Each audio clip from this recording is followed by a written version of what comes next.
Assalamualaikum warahmatullahi wabarakatuh. Alhamdulillah kita semua dapat dipertemukan kembali di pertemuan ini bersama saya Ibu Sukmawati SPD. Bagaimana kabarnya hari ini? Mudah-mudahan kita semua senantiasa diberikan kesehatan dan perlindungan dari Allah Subhanahu wa taala dan tetap semangat dalam mengikuti pembelajaran jarak jauh ini. Pada pertemuan kali ini, kita akan mempelajari materi tentang tahap pengikhtisaran pada siklus akuntansi perusahaan jasa. Nah, pada hari ini kita akan membahas salah satu dari tahap pengikhtisaran, yaitu neraca saldo.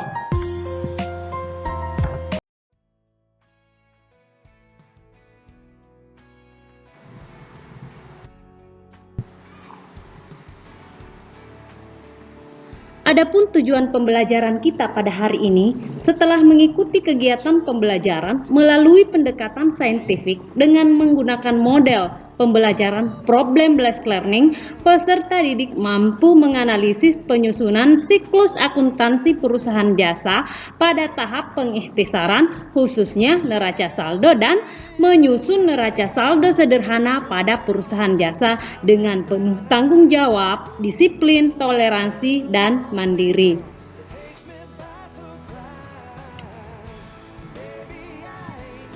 Anak-anak, masih ingat siklus akuntansi pada perusahaan jasa? Pada siklus akuntansi perusahaan jasa terdiri dari 4 tahap. Tahap pertama yaitu tahap pencatatan. Tahap pencatatan di sini terdiri dari yang pertama adalah analisis bukti-bukti transaksi. Yang kedua, jurnal umum. Yang ketiga, buku besar utama. Kemudian yang kedua, tahap pengikhtisaran meliputi neraca saldo dan kertas kerja. Yang ketiga, tahap pelaporan, yaitu penyusunan laporan keuangan. Dan tahap selanjutnya adalah tahap penutupan yang meliputi pembuatan jurnal penutup, penyusunan neraca saldo setelah penutupan, dan pembuatan jurnal pembalik.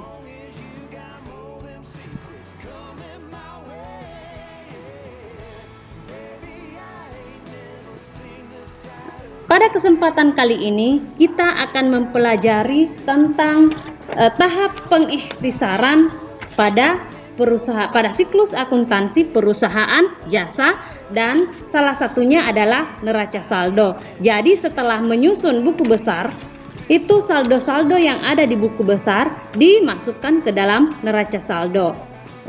Arti dari neraca saldo adalah suatu daftar yang memuat saldo-saldo akun buku besar yang ada dalam perusahaan.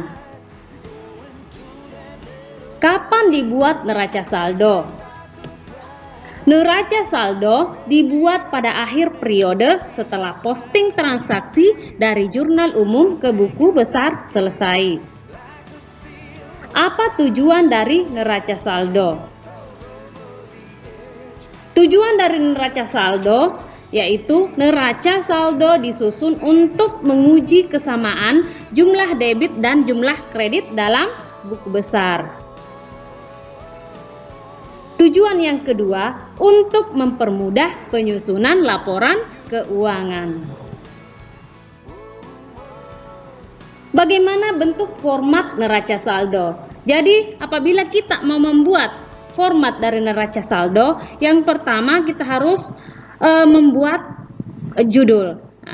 Judul yaitu neraca saldo, kemudian nama perusahaan. Salah satu contoh yang saya ambil di sini, nama perusahaannya adalah Dealer Sanjaya. Terus periode, periode 31 Desember 2019. Jadi neraca saldo itu disusun pada akhir periode setelah pemindahan saldo-saldo ke buku besar selesai. Formatnya, kolom pertama nomor akun, kolom kedua nomor rekening, kolom ketiga yaitu kolom saldo yang terdiri dari 2 kolom debit dan kolom kredit.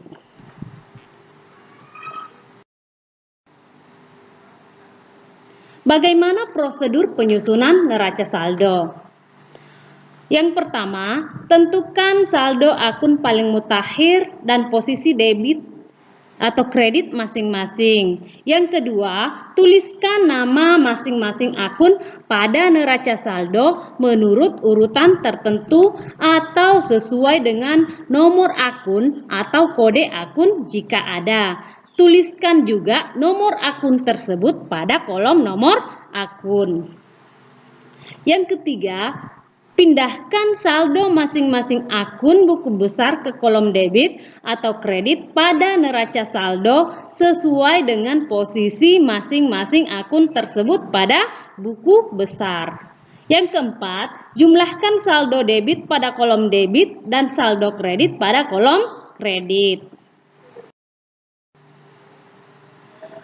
Selanjutnya, bagaimana menyusun neraca saldo? Jadi untuk menyusun neraca saldo itu berdasarkan buku besar. Seperti kita lihat di sini ada salah satu buku besar yaitu kas.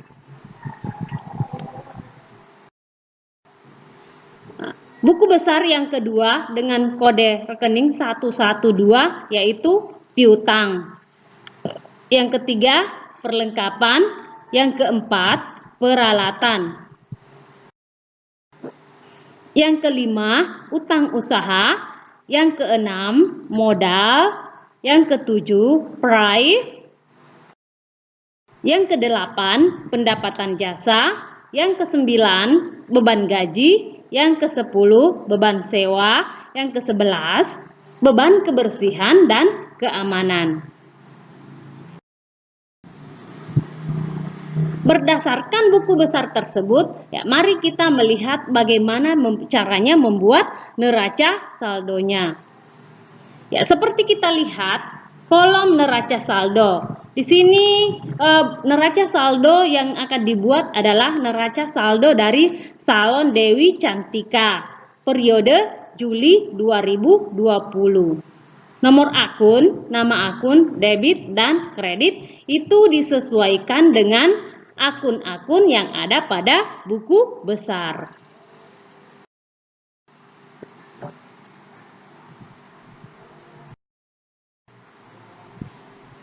Ya, seperti kita lihat, buku besar yang pertama adalah kas. Kita lihat nomor akun 111 yang ada di buku besar diisi pada kolom nomor akun pada neraca saldo dengan angka yang sama. Kemudian nama akun. Nama akun pada buku besar diisi pada kolom nama akun yang ada pada neraca saldo. Yang ketiga, mengisi neraca saldo di kolom debit sesuai dengan angka yang ada pada buku besar kolom saldo debit. Nah, di sini saldo debit pada kas yaitu Rp26.100.000 sehingga untuk mengisi neraca saldo yaitu di kolom debit dengan angka yang sama yaitu Rp26.100.000. Selanjutnya, nomor akun 112. Nomor akun 112 dengan nama rekening yang sama di buku besar yaitu piutang. Piutang ditulis di kolom neraca saldo nama akun yaitu piutang. Jadi, nama akun yang ada di buku besar disesuaikan dengan nomor akun yang ada di buku besar kemudian dipindahkan ke neraca saldo dengan nama dan nomor akun yang sama. Begitu pula halnya dengan angka yang tertera pada kolom debit atau saldo debit di buku besar pada akun piutang yaitu Rp5 juta sehingga dipindahkan ke neraca saldo di kolom debit sebesar Rp5 juta. Sama halnya pada saat pengisian ke nama akun kas yaitu di kolom debit. Yang ketiga, nomor akun 113 dengan nama akun perlengkapan saldo debit pada perlengkapan yaitu 4 juta rupiah, sehingga di neraca saldo diisikan perlengkapan sebesar 4 juta rupiah.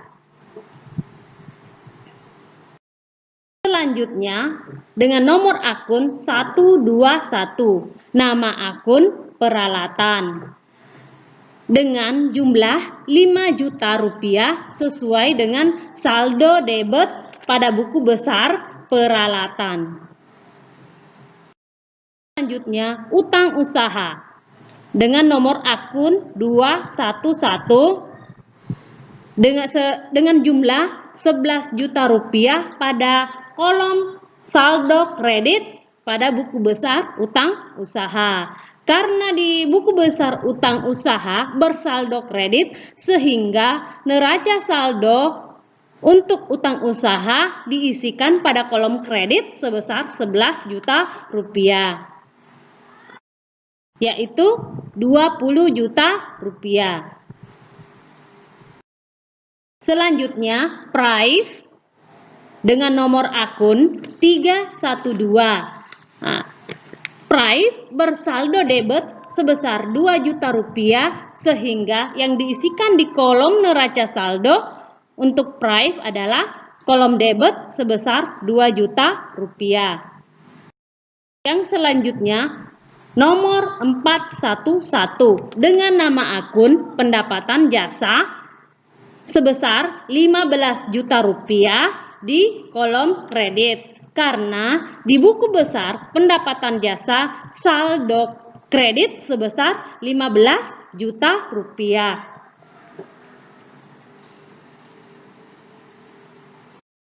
Selanjutnya, beban gaji dengan nomor akun 511 dengan bersaldo debit sebesar 2.500.000 rupiah. Selanjutnya, beban sewa dengan nomor akun 512 bersaldo debit sebesar 1.200.000 rupiah.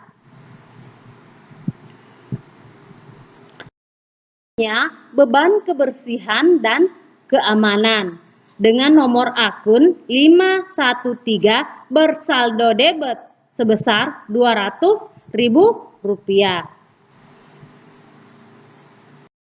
Demikianlah pengisian neraca saldo yang bersumber dari akun-akun yang ada pada buku besar. Apabila pengisian neraca saldo telah selesai atau semua akun-akun yang ada pada buku besar telah selesai dipindahkan ke neraca saldo, itu dijumlahkan sehingga kan angka yang sama antara debit dan kredit. Nah, di sini terlihat bahwa jumlah neraca saldo di kolom debit sebesar 46 juta dan di kolom kredit sebesar 46 juta rupiah. Ya, demikian penjelasan tentang materi neraca saldo, mulai dari arti dari neraca saldo, tujuan pembuatan penyusunan neraca saldo, langkah-langkah penyusunan neraca saldo, serta bagaimana menyusun atau membuat neraca saldo. Apabila ada materi yang tidak dipahami, anak-anak bisa menanyakannya melalui WA grup atau bisa juga melalui WA secara pribadi apabila ada hal yang tidak dimengerti. Ya, demikianlah penjelasan saya tentang materi neraca saldo. Saya akhiri dengan ucapan wabillahi taufik wal hidayah. Wassalamualaikum warahmatullahi wabarakatuh dan terima kasih atas perhatiannya. Sekian dan terima kasih.